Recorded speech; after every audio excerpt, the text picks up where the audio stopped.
मुझे आई पियर की फराक वाली, मुझे आई पियर की फराक वाली। चंपा मैं आ रहा हूँ। I love you 34 सारा 34 ना 1 2 3 4 चल चल सा हमारा भौजी भौजी बड़ा भारी दिया हो भैया। इतना सपना को दिन से देखत रहनी कि कुंभ के मेला में नहाई देखी लो फिर बेटी हुआ गायब हो गई। काला साजी के समझौनी कि कुंभ के मेला जाए के बटे हमके नहान करके और ई हमार बसो छोड़वैहन आ हमके टाइम से पहुंचल ना पूरा गांव में जेके जेके जाए के बा उ सब बस अपन पकड़े के निकल गइल बा। एगो मई बानी पिछुआइल बानी हम बेटू नाम के समझावत तनी इनको तनिको होश नहीं रहत कि हमके का कहल गइल हवे। ये बात तो फाइनल कहिए के बा इधर पानी सुना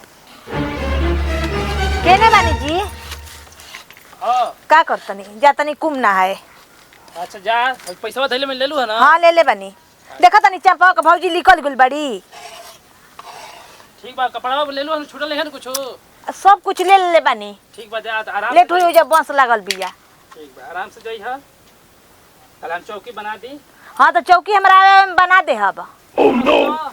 अब का कहे लगनी हम और कुछ मांग के ले ले आई हां मना तो न। हां तो जवानी में हे हड़िया हो हड़िया मुंह मरले बानी त पापा धोआ जई जाके नाइब कुम त लगल तू झूठ का पुरान का पोती पत्र खोले ना बस लागल बिया बस छूट जाई। पूजा पाठ में तनी बढ़िया से मन। हां त हमरा आवे से पहले चौकी ठोका जाए के चाहिए। ठीक बा जा। हां बढ़िया से बनाई खाइब। ठीक बा आज बना दे। हां जातनी हमहू आज कुंभ नहाए जइबे करब। जातनी भौजी से कहब कि हमरो के लिए चल हमहू अपना खातिर सुंदर दुल्हा मांगब। अगर ये मेरा बस छूट गइल न तो इनके समझाइए देब हम। हे भौजी हमहू चलब तारा साथे। हां हां का करे तू जेबू ए तर कल जला त साजे समझौनी कि हमके जाएगा कुंभ के मेला नहान करे। ए भौजी तो हमहू चलब चल ना हमरो के लिए के चल हमहू अपना खातिर आही सुंदर दुल्हा मैया मांगब। सुन ना पूरा गांव तो महकाउले बाड़ू अब कुंभ के मेलवा में नहान क के महकाइबू का। ए भौजी थोड़ा मुझे का कहता रे लिया चला ना लिया चला हमहू चलब नहीं भौजी नहीं जाएगा हमके लेट होता है बस ना। ए भौजी हम लोग लिया चला ना लिया चला ना। हां चल ठीक बा चल जवन मतलब एजा गांव भर महका दिल बड़ू तो कुंभ के मेला में नहा के महका दिह और अब का हम तो के कहीं चल ना भौजी जात रे छोड़ लो ठीक नहीं खे चल कुंभ नहाए जात रे कुल बोलत काजी गइली का। हां कबे से तेजी आई रहली हां। हां झोरा में मैं कुंभ के पुनवा कस के लेके आई हैं। बकबौरा ना से बुझाला त ना कहनी है तर कुंभ के मेला में आदमी स्नान कइले से तर जाला पवित्र हो जाला। हां तो जाई लो हो गइल बिया कबे से। हां चल चल बोला तारा चल चली। चल भौजी चल। कुंभ के मेला में कहेला जा कि क 3 नदी रहल क्यों में बूंद गिरल रहल अमृत के। अच्छा तो मन जे नहाला नु आई जितना पाप कइले बाड़ू सगरी धोआ जाई बुझाई। हां मन श्रद्धा से स्नान करी ह ठीक नु चला।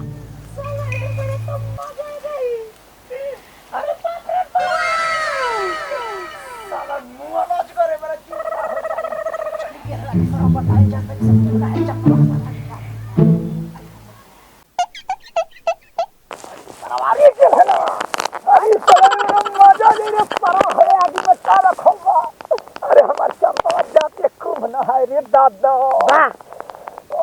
चल चल चल चल ऐसा कह गेल हन। हां कब कल है जीवनी है। हां है ना। हां चल एकदम निकल जा सट सावा पे नहीं निकल जाए। चल चल ओने से एकरा गायब कर दे। ठीक बा हां आई के बाप हमरे को मिली। चल जल्दी का एक हां साला जल्दी चलो तो निकल के चंपा। अरे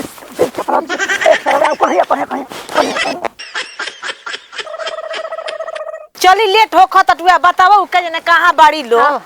आय चल आही रे बाप काजी आगा है चल देनी हई या सब कोई कहत तुए के खसी चंपा के भौजी जातड़ी यात्रा नहीं अकेले तई छिन एकदम जिद कइली बाड़ी कि हमहु एक खिलाड़िया के लिए कुछ जरूरी रहला ए जा तो माका के धइले ही बाड़ी हाला आ जाए दो अकेले छोड़ दे न तो कहीं दूसर कांड न कर दे। सही कहतड़ू ए जा छोड़बू भर घर के बच्चा कर दिया। हां ना ना भौजी चलो मत बोला लो। हां हां हाय नो अरे बड़ी मजा आई अरे बाप रे अरे मैया मैया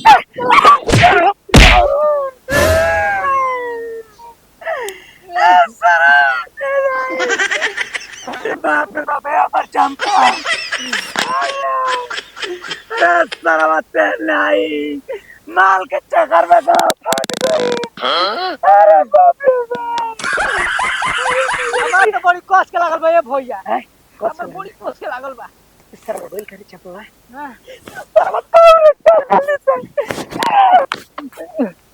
ए सरवा हां देखिए कौन देखत ना बा है का जन हो काका ने कौन देखो है पैर बुढ़ौती में सठियाई बा हां चल जा हां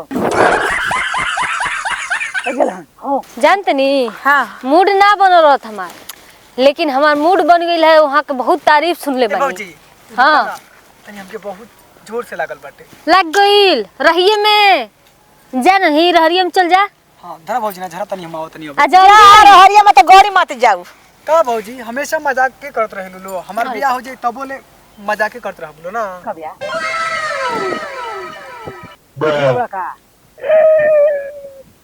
मुझे आई पियर की फराक वाली मुझे आई पियर की फराक वाली चंपा मैं आ रहा हूँ आना 234 सारा 34 ना 1 2 3 4 चल चल सा हमारा माल पर चल चल चल चल चल चल चल सारा बच्चा जल्दी आओ। सारी भैया आया पियर की फराक वाली लोग कोई लेके लौट जा जा जा पगला फिनिश चल जा घुमरी फॉलो रास्ते में इनको मुता सका लगला। रुक गायब कर चल के ही में एकदम खच पच मारा ये सारा खूटी के तो छोड़ू ना ये पूरा मजा है फटा किने दिया किने के लिए चलता सारा अरे मैया आओ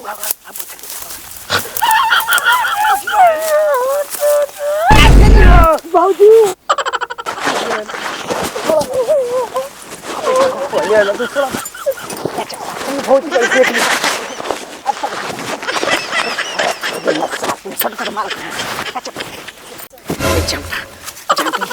के चंपा सुनो ना ई त हम कुछ नहीं कर खल हमारा से पोट जा 3 को भैंस करनी पेल के दूध पिया ऐसे छिना दोस्त कल बनी आई नहीं ऐसे छिना के दोस्त कल यार चलता रखी हमसे पट जाए ए भैया तू ही तो कर लग तोरो के मिली यही से कहल जाला सार के मुंह मारे वाला गांव सिकंदरपुर नहीं कर कोई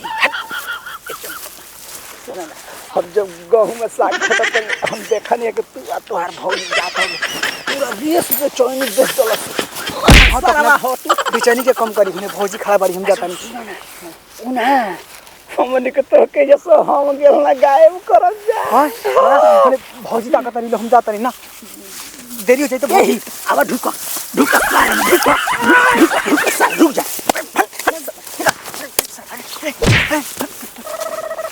सुन तरू ना हम जाते हैं देरी होता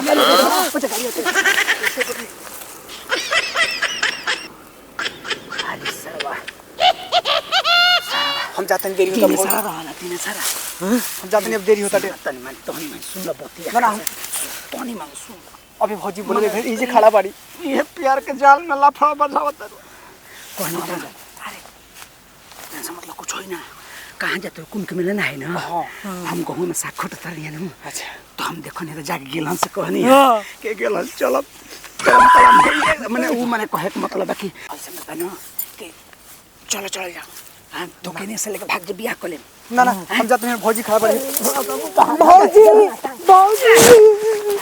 बड़ा भारी बियाह हो भैया सुन ना ये सारा बात फिर नहीं ए चंपा ऐसा काहे तू कर लू बतावा कितना पैसा मोहब्बत कर हाला करके का फायदा बा नाम की बहुत डर लगा था फिर हम बाद में मिले हम जाता नहीं ना सुनो पहले बते ए गेल हम तेरा हरिया में जनु तेरा हरिया में जो हरिया में जे भीतर ढुकबे ना ना A few moments later.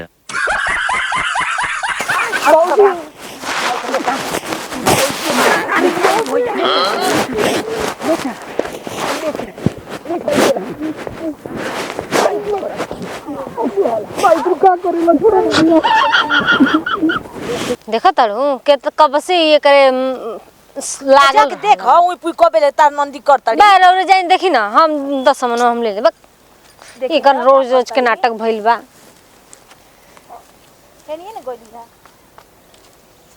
आही रे करम जा लेके फरार हो गेली यार भतार बड़ा ननद पे विश्वास कर ले नहा लेली कुम का भइल हो बड़ी कहाँ गइल हम कह जतरी के कहां बड़ी कहां ना ये कहत रहनी कि कुम के नाच दिहन तार ननद त ना पाप कटावे के ले जतनी कटवा लेलु पाप नु भागलु तार ननद आई भागोली नु दो हमर झोरा अरे माई ओ माई हाय दादा चलो मत चलो घरे चलो कैसे हम कुंभ के मेला में स्नान करब नहाई वो दादा एक तरह कह सिनरी हमके केनियो के ना छोड़ला सो मैया भाग गइल कौना के लेके उनके लोग के काम जवाब दे चलो पासो छूट गोल होई कुल टोला के लोग गोइल कुल मेहरारू गोइली लोग आई हम का जाई बस चल गइल होई हो माई चलो घरे चलो ए जे कहतनी को चिहा तरी के मत ले जा चिनारे तोरे जवानी में आग लागो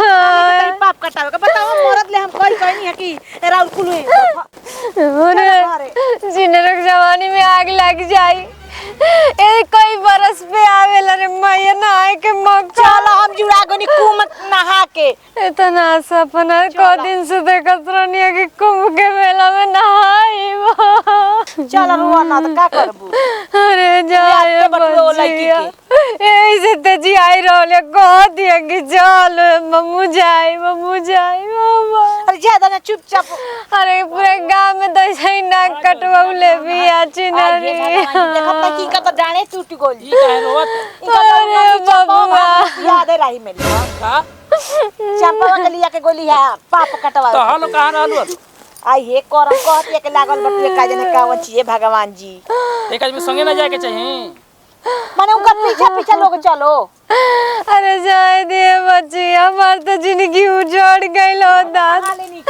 हम जाता नहीं अपने घर हां ज्यादा का करबू सिहो तनी उई साजी खाली पेटा भर जइतो ओकर प्रणाम करते गोड़ छुकोल तमाम भोजपुरी श्रोता समाज का दोस्तों छोटका कनाती पोता बेटा खेसारी टू जैसे प्यार और आशीर्वाद यूट्यूब पर फेसबुक पर बनले बन यही तरह Khesari two comedy Khesari two digital और प्रीति म्यूजिकल पर यही तरह प्यार और आशीर्वाद अपन बनले रखब जा जौन भी वीडियो में हमनी से गलती भइली ओकरा यदि क्षमा चाहतन जा फुल एंटरटेनमेंट बा एक सोचल एक काल्पनिक कहानी बा हमार कहे के मतलब बा जो भी कुंभ के मेला में स्नान करे जाता खूब सुरक्षा का तरीका से जाओ खूब सुरक्षित होके जाओ खूब बढ़िया से गंगा स्नान करे खूब पुण्य के काम करे खूब दान दक्षिणा के काम करे ताकि दिन दोगुनी रात चौगुनी होके और हमनी का भी आप सब अपने बेटे नाती पोता खातिर आशीर्वाद ले ले जा जौन भी गलती सही भइल ये कुंभ के वीडियो में ओकरा यदि क्षमा चाहते हैं जा तो ये जैसे दीजिए विदाई फिर से अगले वीडियो मिल जी जय जवान जय किसान भोजपुरी हमारा देश किसान कोना कोना पहुँचाओ तन की भोजपुरिया पहचान प्रणाम नमस्कार।